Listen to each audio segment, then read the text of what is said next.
For 40 years, I thought I understood what marriage meant.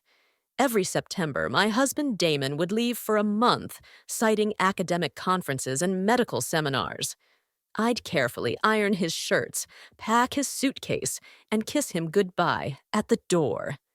Being the supportive wife of a respected medical professor meant accepting these temporary separations as part of our life together. Little did I know that each pressed shirt and packed bag was enabling a decades-long betrayal. It was an ordinary Friday afternoon when my world shifted on its axis. My son's family had just left for a weekend trip, with my young grandson Neil making me promise to look after his beloved cat. After tending to the pet's needs, I noticed a photo album on the coffee table. Assuming it contained pictures of Neil, I opened it casually, expecting to see my grandson's smiling face. Instead, what I found shattered 40 years of trust in an instant. The album was filled with travel photographs spanning decades: mountains, beaches, deserts, and cityscapes. But it wasn't the locations that made my hands tremble. It was the couple who appeared in every single image.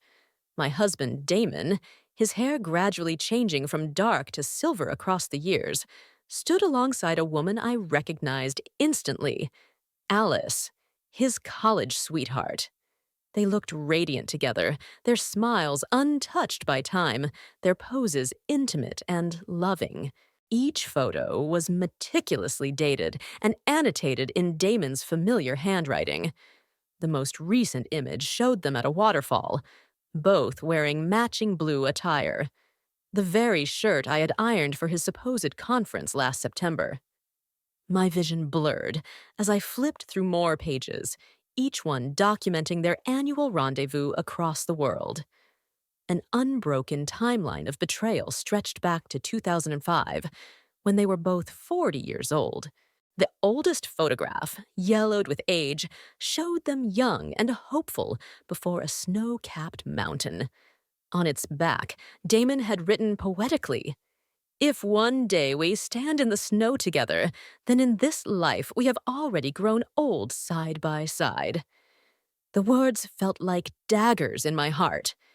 While I spent decades managing our home, raising our son, and caring for his ailing mother, my husband had been nurturing a parallel life with his first love. When Damon returned that evening, I confronted him with the album. His reaction spoke volumes. Not remorse for his betrayal, but anger at being discovered. "You're going through my things, Julia. After all these years, this is what you've become." His defensive tone and dismissive attitude struck deeper than the betrayal itself. He tried to minimize their relationship, claiming they were just old classmates, reminiscing about youth. The following days became a cold war in our home. I stopped cooking his meals and washing his clothes. The dining table was set for one, and his dirty laundry piled up unattended. When our son Lucas learned of the situation, he sided with his father, dismissing my pain as mere jealousy. "Dad's done so much for our family," he argued. "They're just reminiscing. Why do you have to be so hard on them?" His words revealed how successfully Damon had crafted his public image. Then came the unexpected visit from Alice herself. She sat across from me in a cafe, elegant and composed, attempting to justify their decades of deception.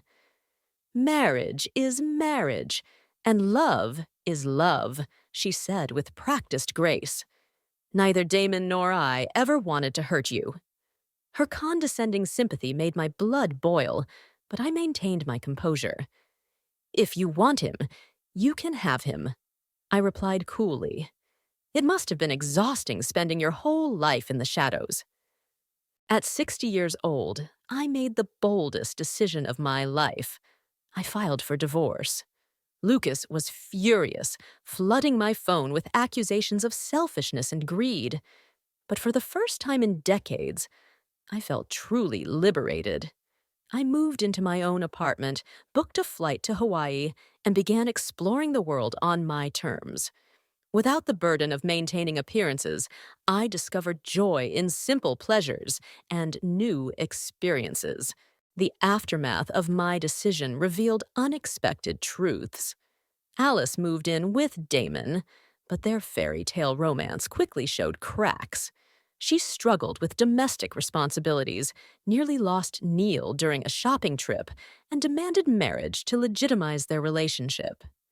Meanwhile, I learned piano, traveled solo, and built a new life that was entirely my own. My videos gained attention online, showing a different path for women who chose self-respect over societal expectations. Life has a way of delivering poetic justice. While I flourished in my newfound freedom, Damon's health declined. Diagnosed with Alzheimer's, he could no longer recognize faces or remember his celebrated medical career.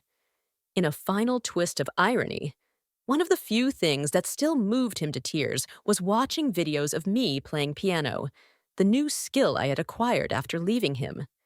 Standing at the Eiffel Tower at 60, I realized that life doesn't end with betrayal or divorce. Sometimes it begins there. A young woman nearby greeted me warmly. "Bonjour, madame." I smiled back, knowing that even at 60, I could still begin anew. The man who had occupied 40 years of my life now seemed like a distant dream, while before me stretched a world of endless possibilities. Looking back, I understand now that my story isn't just about infidelity or revenge. It's about the courage to rewrite your own narrative, no matter your age.